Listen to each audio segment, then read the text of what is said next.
Selamat pagi Bapak Ibu Saudara, Shalom.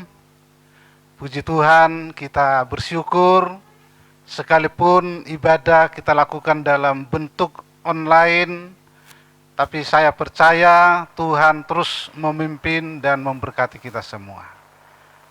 Ibadah pada pagi hari ini kita serahkan dalam pimpinan Tuhan. Bahwa pertolongan kita datang dari Tuhan, Pencipta langit bumi serta segala isinya, Allah yang tidak pernah meninggalkan pekerjaan tangannya, dan yang kasih setianya tetap kekal sampai selama-lamanya.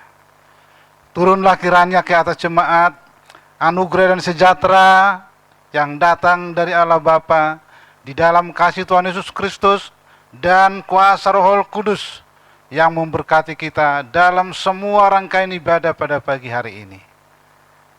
Amin. Shalom jemaat Tuhan, selamat hari Minggu. Mari kita persiapkan hati kita untuk kita boleh memuji, meninggikan Dia, juga mendengarkan firman Tuhan. Mari kita persiapkan hati kita untuk kita boleh meninggikan Dia. Kami memuji kebesaran-Mu Tuhan, karena Engkau yang telah bangkit bagi kami semua. Kami memuji kebesaran-Mu, ajaib Tuhan, ajaib Tuhan, ajaib Tuhan. Ajaib Tuhan.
Ya Tuhan, Kami mengucap syukur ya Tuhan, karena pada pagi hari ini kami boleh merasakan kemenangan sekali lagi. Karena Yesus yang telah bangkit atas dosa-dosa kami, Yesus yang telah bangkit untuk seluruh dunia, maka kami mau puji tinggikan namanya.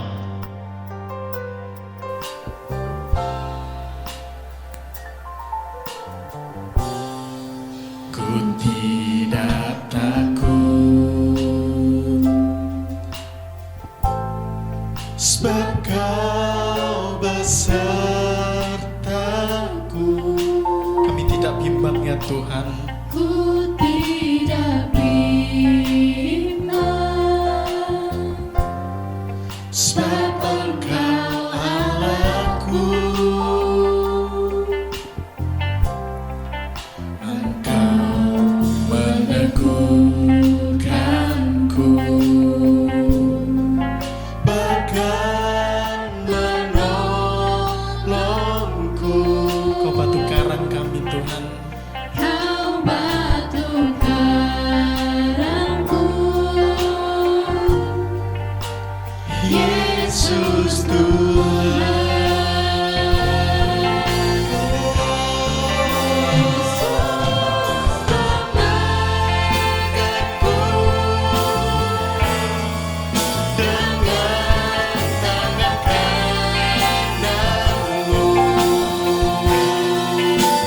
Yesus memberiku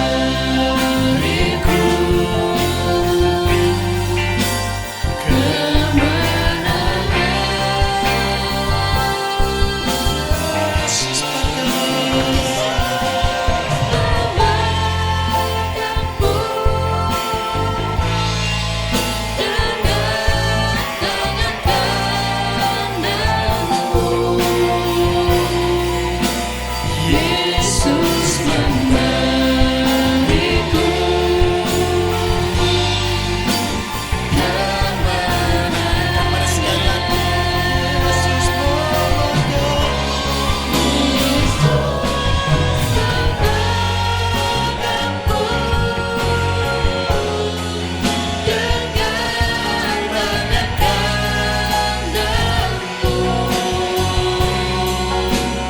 Yesus memberiku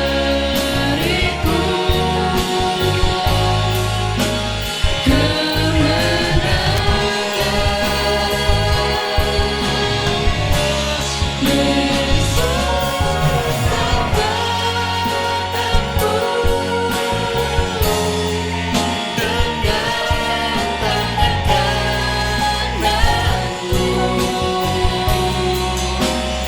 Yesus memberiku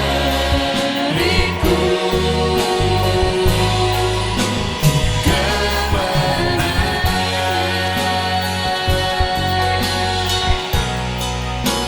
Yesus memberiku. Yesus memberiku. Yesus memberi. Oh Yesus memberi. Yesus Memberiku kemenangan. Terima kasih Tuhan buat kemenangan yang sudah Engkau berikan. Maka pagi hari ini kami mau sama-sama sambut kemenangan itu. Kami mau puji tinggikan nama-Mu. Di dalam nama Tuhan Yesus kami berdoa. Haleluya. Amin.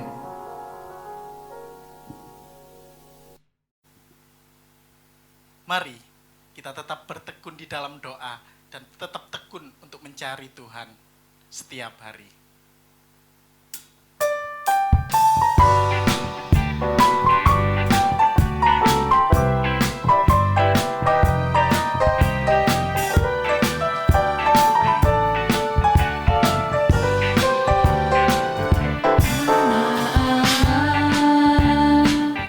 Yesus namanya menyembuhkan,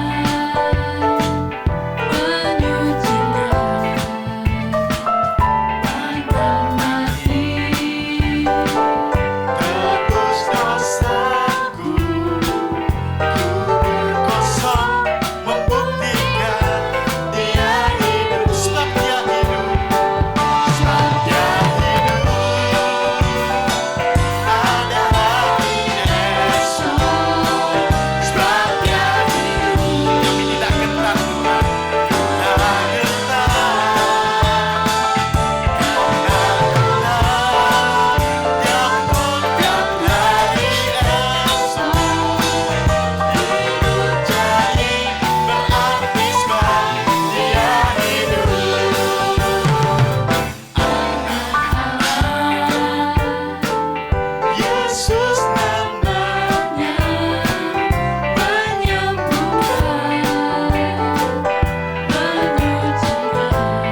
bersama-sama berbahagia karena kita saat ini adalah ciptaan yang baru.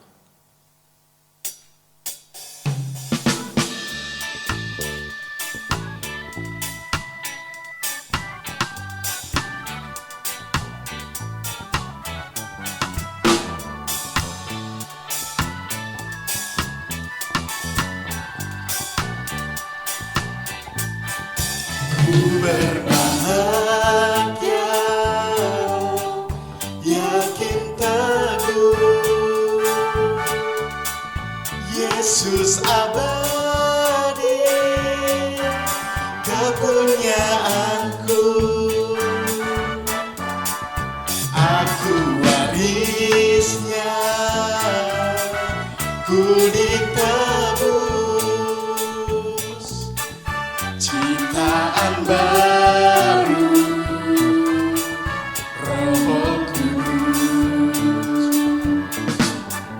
Aku bernyanyi bahagia,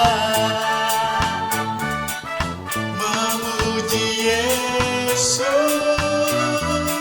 selamanya.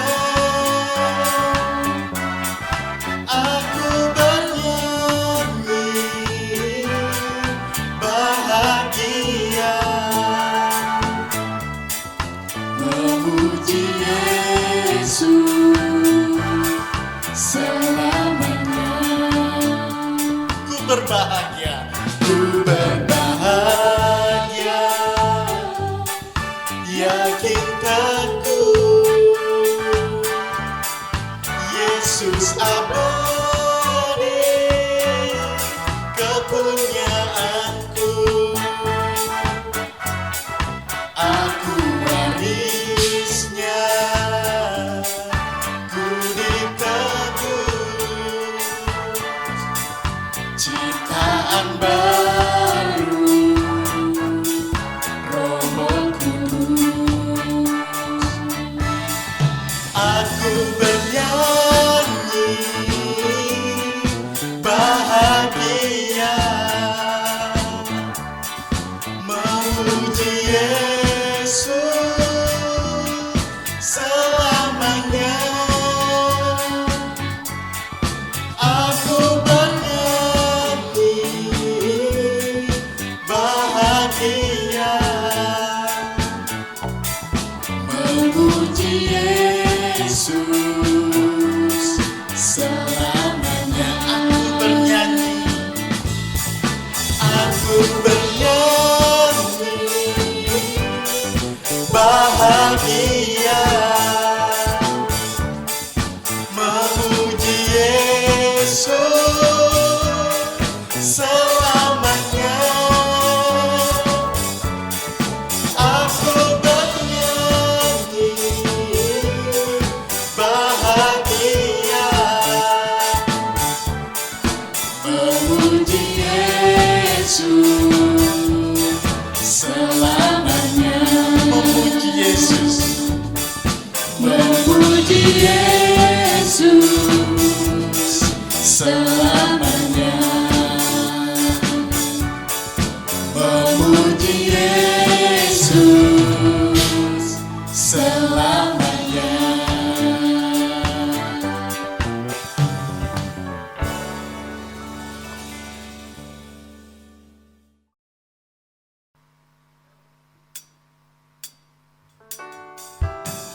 Mari jemaat Tuhan, kita persiapkan hati kita untuk kita boleh menerima kebenaran firman Tuhan.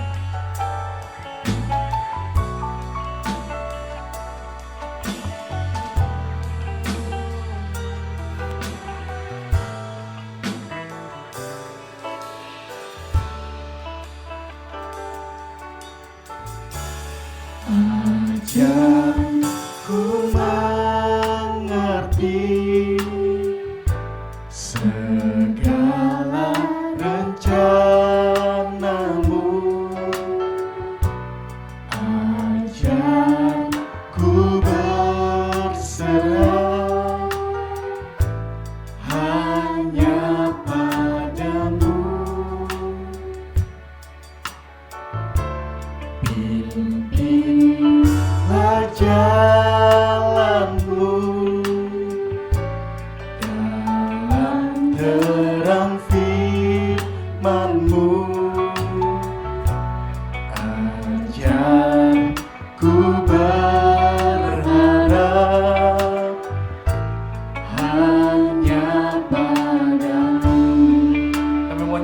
bersama-sama.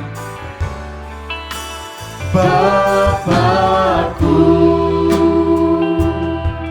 ajaib segala rancangan-Mu,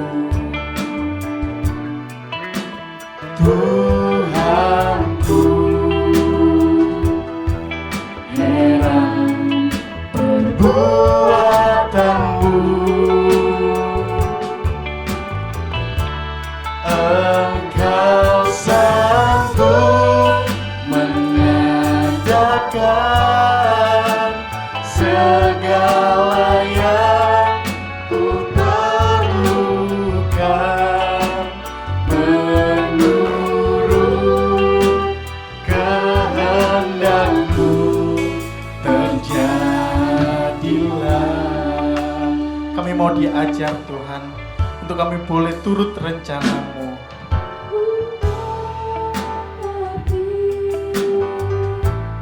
Segala rencana-Mu, ajar ku berserah hanya padamu. Kami mau dipimpin setiap hari Tuhan. Bimbinglah jalanku, Dalam terangnya firman-Mu, dalam terang firman-Mu, ajar ku berserah hanya padamu. karena kami memiliki Bapa yang ajaib.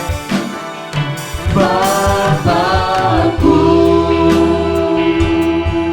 ajaib segala rancangan-Mu, Tuhan kami adalah Tuhan yang hebat. Tuhanku,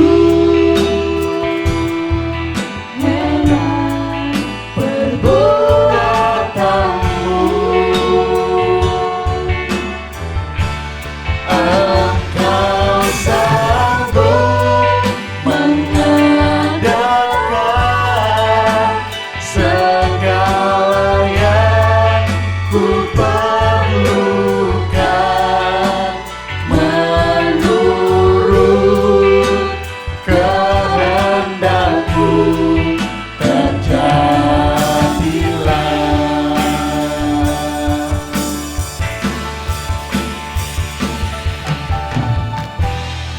Kami percaya Tuhan, bahwa Tuhan kami adalah Tuhan yang heran, Tuhan yang ajaib.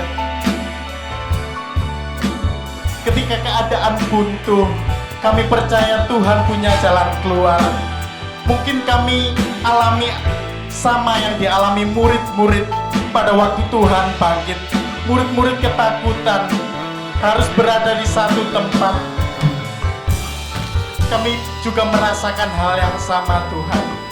Kami berada di fase kami takut, tapi kami mau yakin dan percaya bahwa Tuhan kami Tuhan yang ajaib, yang siap memberikan kami jalan keluar. Maka dari itu kami mau percaya hanya pada Tuhan.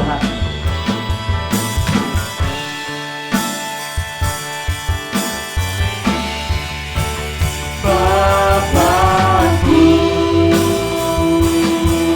ajaib segala rancangan-Mu, Tuhanku, heran perbuatan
Shalom Bapak Ibu Saudara.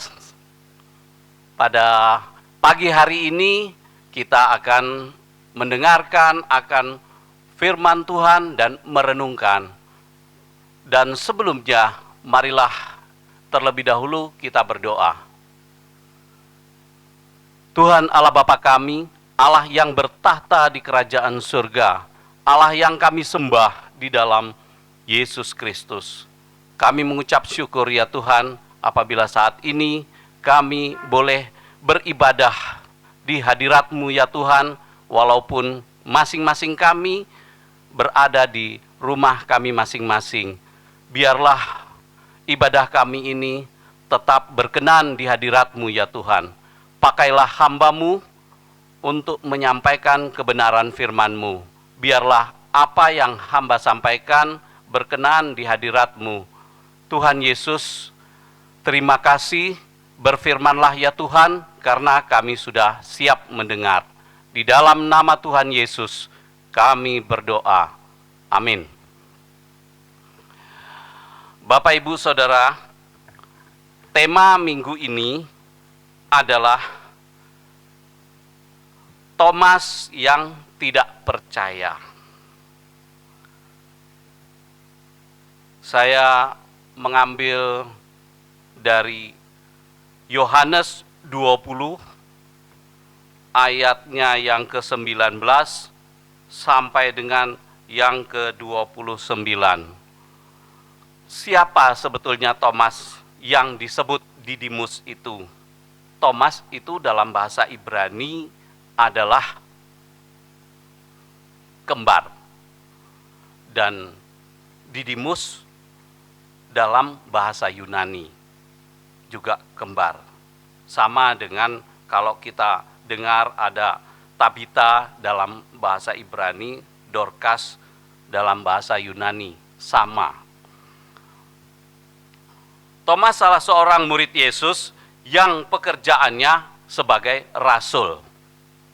Thomas bukanlah seorang yang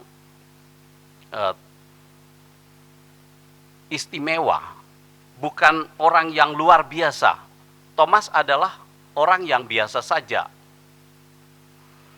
Dia dipanggil oleh Tuhan Yesus. Memang Tuhan Yesus memanggil orang-orang murid-muridnya yang biasa dan melakukan pekerjaan yang biasa, tetapi dengan cara yang luar biasa. Nah, Thomas yang murid Yesus ini juga disebut rasul. Pertama kali kita membaca tentang Thomas ini adalah di dalam Matius 10 ayat yang ketiga. Filipus, Bartolomeus, Thomas, dan Matius pemungut cukai, Yakobus anak Alfeus, dan Tadeus. Jadi ini adalah Yesus memanggil ke-12 muridnya, dan salah satu di antaranya adalah Thomas. Yesus memilih Thomas bukan karena luar biasa, yang saya katakan tadi, karena saya mengatakan tidak luar biasa karena dia tidak memiliki pendidikan khusus. Dia juga bukan orang kaya, dia juga bukan orang yang terpandang di tengah-tengah masyarakat dalam kehidupan sosialnya, biasa saja. Nah, sama seperti Tuhan Yesus juga memanggil Matius, adalah pemungut cukai. Thomas merasa takut pada waktu Tuhan Yesus mengajak melihat Lazarus. Kalau kita baca di dalam Yohanes 11 ayat yang ke-7 sampai dengan 16, ini Thomas merasa takut pada waktu Tuhan Yesus mengajak melihat Lazarus di Yerusalem, di Yudea, Yerusalem. Thomas tidak menyembunyikan rasa takutnya. Sebetulnya rasa takut Thomas itu beralasan karena sebelumnya Tuhan Yesus pernah mau dilempari dengan batu, dan sekarang di tempat yang sama harus datang kembali. Oleh sebab itu Thomas merasa ada ketakutan. Bagi Thomas, tidak usah orang merasa malu kalau merasa takut. Tetapi boleh merasa malu kalau rasa takut itu menghalangi atau mencegahnya untuk melakukan apa saja. Lihat sikap Thomas pada ayat 16. Dalam ketakutan, walaupun dalam ketakutan, Thomas tetap akhirnya pergi. Walaupun dia berkata demikian, marilah kita pergi juga untuk mati bersama-sama dengan dia. Meski ada rasa takut, tetapi Thomas tetap pergi juga. Nah, Thomas dikenal sebagai rasul yang ragu-ragu, juga bingung. Terlihat kalau kita lihat pada Yohanes 14, kalau kita baca terlalu panjang, kita ambil intinya saja dari ayat yang keempat dan yang keenam. Dan kemana aku pergi, kamu tahu jalan ke situ. Kata Thomas kepadanya, Tuhan, kami tidak tahu kemana engkau pergi. Jadi bagaimana kami tahu jalan ke situ? Ayat yang keenam, kata Yesus kepadanya, akulah jalan, kebenaran, dan hidup. Tidak ada seorang pun yang datang kepada Bapa kalau tidak melalui aku. Bapak, Ibu, Saudara, Thomas memang pada saat ini sedang ragu-ragu, bingung. Karena dia tidak berjalan dengan pikiran Tuhan, tetapi dia berjalan dengan akal pikirannya. Dia tidak mau mengatakan kalau dia itu mengerti pada sesuatu yang dia tidak mengerti. Dia juga tidak mau mengatakan percaya kalau apa yang tidak dia percayai. Jadi Thomas dengan jujur mengatakan secara terang-terangan keraguan-raguannya. Tuhan, kami tidak tahu kemana engkau pergi. Jadi bagaimana kami tahu jalan ke situ? Jadi kalau saya menggambarkan, misalnya kita pergi ke suatu alamat. Lalu kita bertanya kepada seseorang, di mana alamat tersebut? Lalu orang itu hanya mengatakan, belok ke kanan, belok ke kiri, belok ke kanan, belok ke kiri. Nah, di situ kamu akan menemukan alamatnya. Nah, kalau Thomas yang bertanya seperti itu, dia terus terang bilang, wah saya bingung, saya tidak tahu itu jalan. Dia minta supaya jelas-jelas dan tepat. Itu karakter Thomas. Dia tidak mau berpura-pura mengerti. Dia tidak mau berpura-pura tahu, berpura-pura paham apa yang disampaikan. Tidak mau dia begitu. Ya, dia tidak mau keraguan-raguannya dengan berpura-pura seolah-olah keraguan itu tidak ada. Bapak Ibu, semangat memang diperlukan, tetapi apabila semangat itu tidak disertai dengan pengertian, maka orang akan kecewa atau salah. Ya, saya kasih contoh, misalnya seorang anak kecil, dia disuruh membeli sesuatu di warung. Dengan semangatnya dia pergi untuk membelanjakan sesuatu itu. Tetapi dia tidak mendengar dengan jelas apa yang harus dia beli di sana, kemudian dia bawa pulang.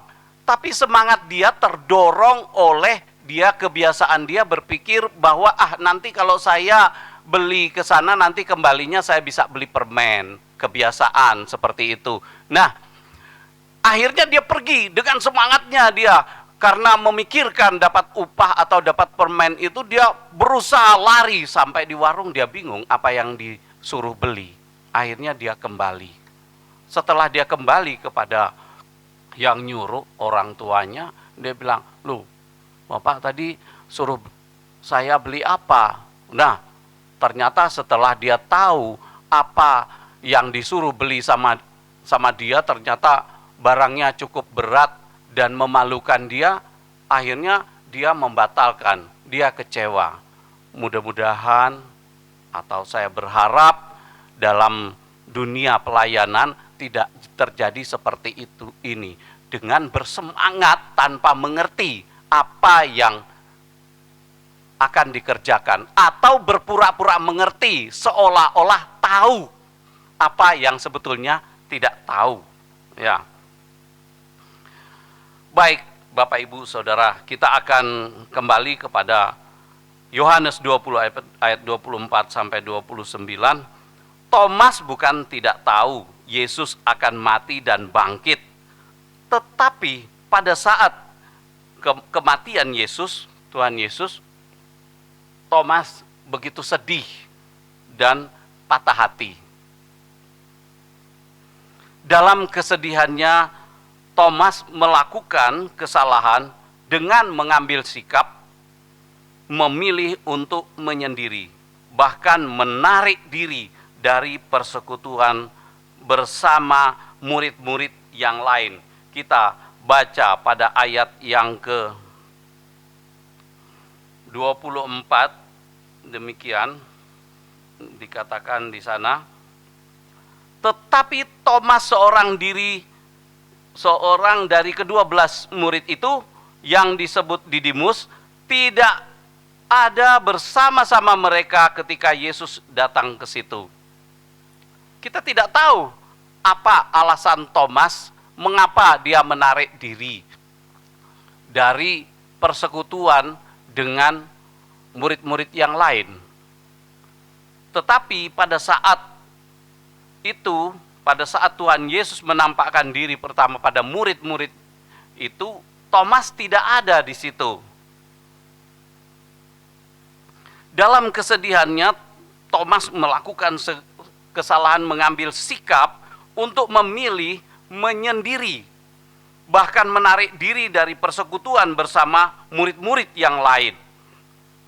Setiap keputusan membawa akibat. Salah satu daripada akibat yang diterima oleh Thomas adalah pada waktu Tuhan Yesus hadir, yaitu pada ayat yang ke-22, dan sesudah berkata demikian, ia mengembusi mereka dan berkata, terimalah Roh Kudus. Jadi pada waktu mengembusi Roh Kudus langsung oleh Tuhan Yesus, Thomas tidak ada di situ. Bapak Ibu, berkat kita tidak bisa tentukan kapan itu ada. Bisa jadi berkat itu datang pada saat persekutuan. Oleh karena itu, kita jangan menarik diri. Kita belajar dari Thomas untuk rasa sedih, rasa sakit hati, jangan menarik diri dari persekutuan kita dalam ibadah kita. Hal yang lain, Bapak Ibu, waktu murid-murid menyampaikan berita bahwa Tuhan Yesus datang, itu Thomas tidak percaya. Thomas sama sekali tidak percaya. Mungkin ketidakpercayaan dia masih terbawa oleh rasa patah hatinya, rasa sakit hatinya, atau rasa sedihnya. Dia tidak percaya.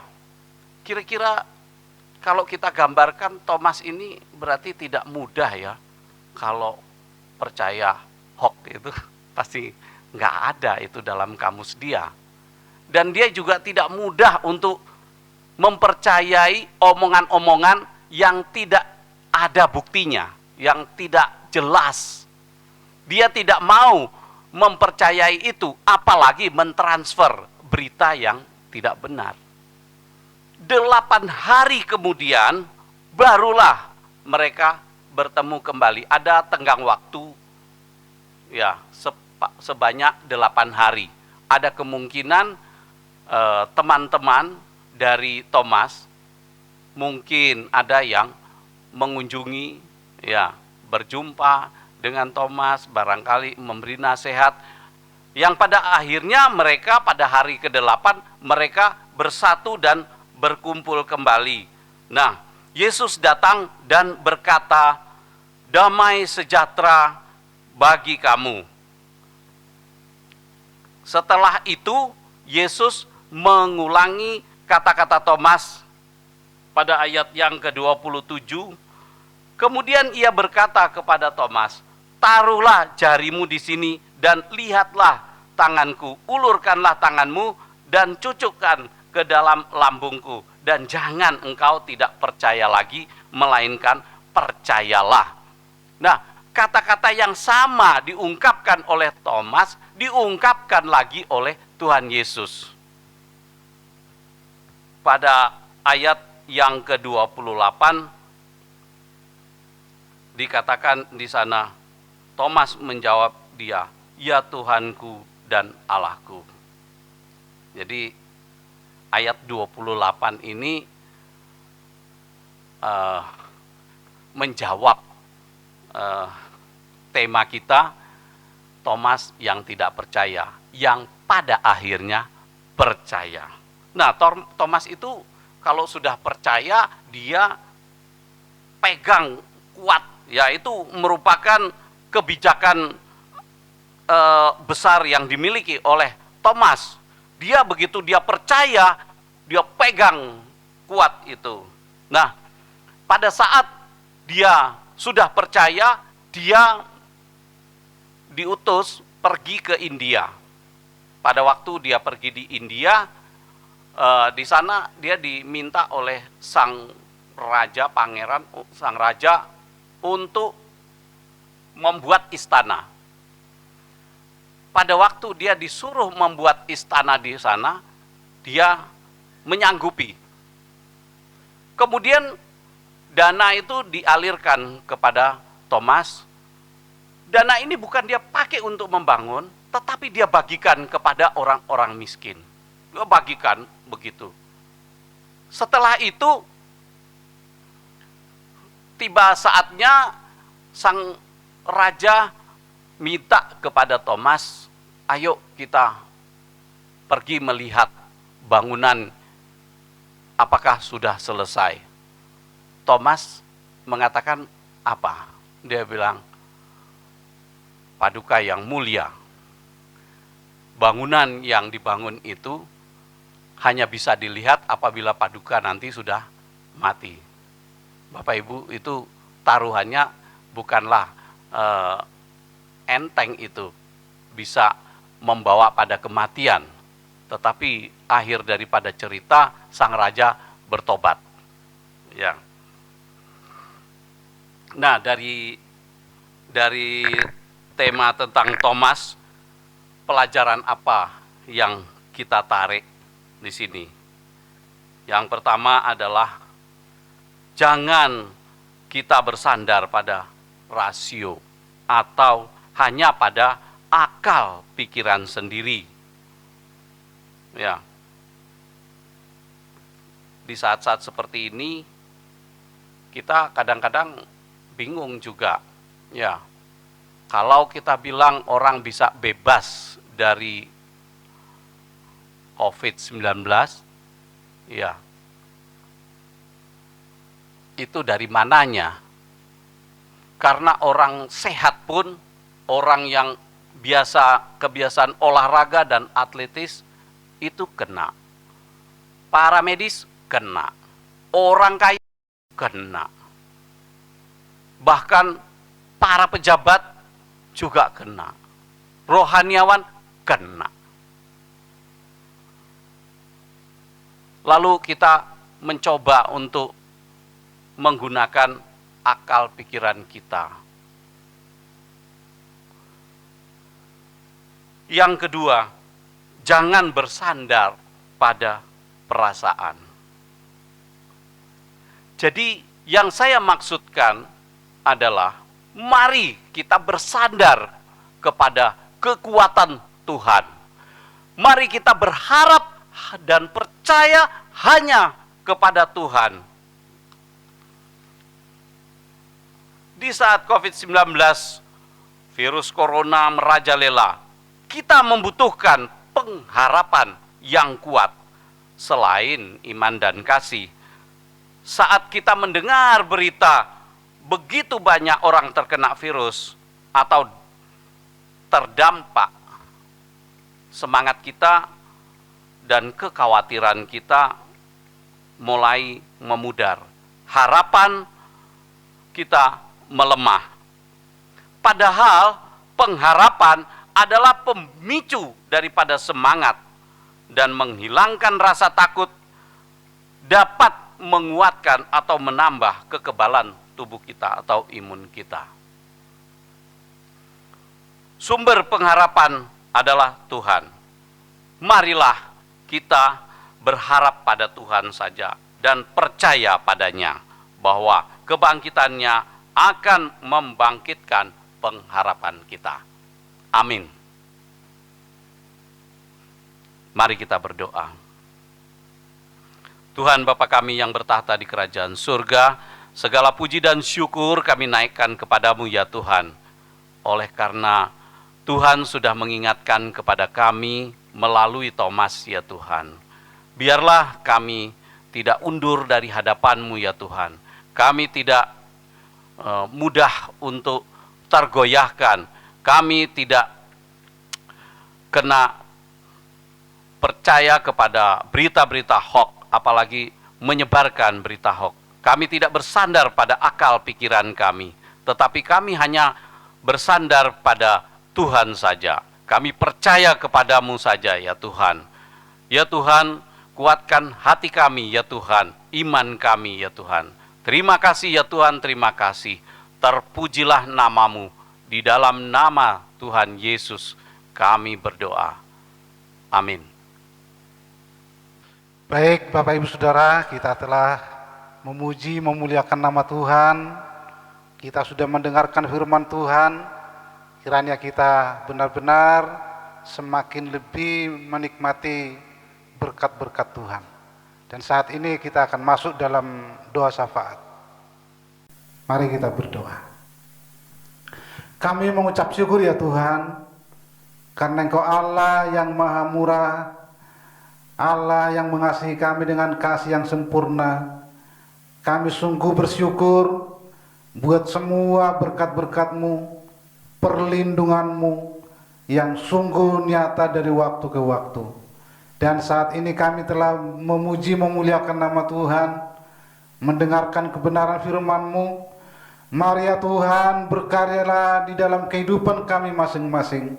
Beri kekuatan, beri berkat-Mu, sehingga kami yang lemah dikuatkan, yang sakit disembuhkan, yang susah dihibur, dan yang kekurangan diberkati. Karena kami datang kepada Tuhan yang mengerti akan segala kehidupan kami. Terima kasih Tuhan, berkatilah semua jemaat-Mu yang sekalipun dalam ibadah yang kami lakukan secara online, namun kami percaya berkat Tuhan tidak berkurang untuk kami dapatkan. Berkatilah keluarga demi keluarga, pribadi lepas pribadi, berkati juga di dalam semua hamba-hamba Tuhan yang telah melayani, baik itu Bapak Omri yang telah menyampaikan firman-Mu, dan juga sebagai WL atau singer, dan juga tim musik. Tuhan memberkati semua. Demikian juga untuk Pak Eri bersama tim yang terus bersedia untuk melakukan pelayanan ini sehingga bisa terlaksana ibadah online ini. Terima kasih Tuhan, dan pada pagi hari ini kami berdoa kiranya Tuhan memberkati anak-anak kami yang masih dalam studi. Tuhan memberkati sekalipun pelajaran melalui online juga, supaya tetap bisa mendapatkan ilmu yang mereka kejar. Terima kasih Tuhan. Demikian juga semua jemaat-Mu yang dalam usaha pekerjaannya, Tuhan terus campur tangan. Sekalipun dalam keadaan COVID-19 ini menjadi masalah, membuat kurangnya income, tapi kami percaya perlindungan Tuhan tetap Engkau nyatakan kepada semua pengusaha-pengusaha yang Tuhan sudah percayakan kepada jemaat-Mu. Terima kasih Tuhan. Dan pada pagi hari ini kami berdoa juga untuk bangsa dan negara kami, kiranya Tuhan memberkati, Tuhan menolong mulai dari pimpinan pusat sampai di daerah-daerah, supaya bisa melakukan tugas-tugas pemerintahan dengan baik, khususnya di dalam penanganan virus corona 19 ini. Kami mohon supaya berilah kebijakan kepada pemerintah dalam menangani virus corona ini, sehingga Indonesia bisa bebas dari COVID-19 ini. Terima kasih Tuhan. Dan saat ini kami berdoa, kiranya Tuhan berkati juga semua gereja-gereja yang beribadah secara online, tapi kami percaya melalui ibadah online ini tidak semakin berkurang iman semua orang-orang percaya, tapi justru semakin bertumbuh, bahkan makin banyak jiwa-jiwa dimenangkan bagi Tuhan. Terima kasih Tuhan. Dan pagi hari ini kami serahkan, kiranya Tuhan memberkati baik Sinode Gereja Salmasi dan semua program-programnya tetap berjalan dengan baik, karena kami sungguh yakin Tuhan tidak terbatas, Tuhan kami berkuasa.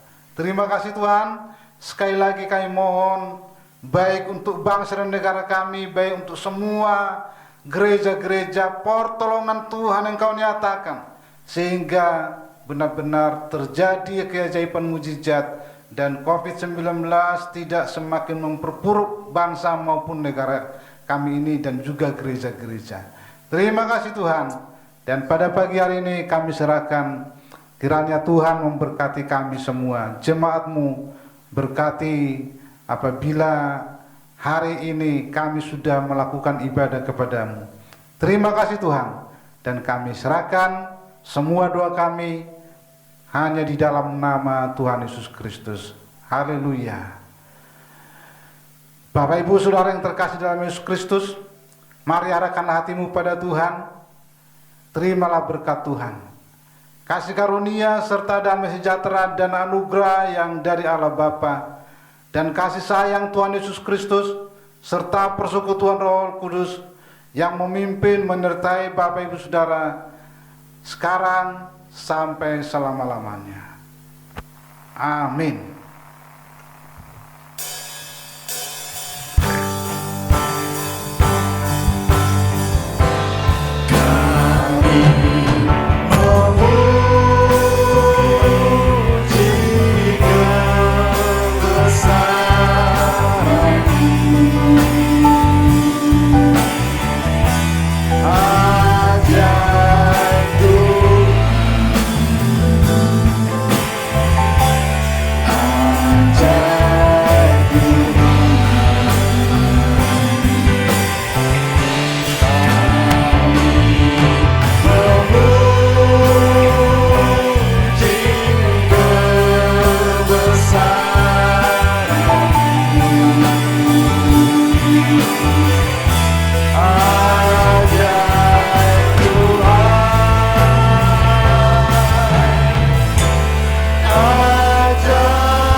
Selamat hari Minggu, Tuhan berkati kita semua.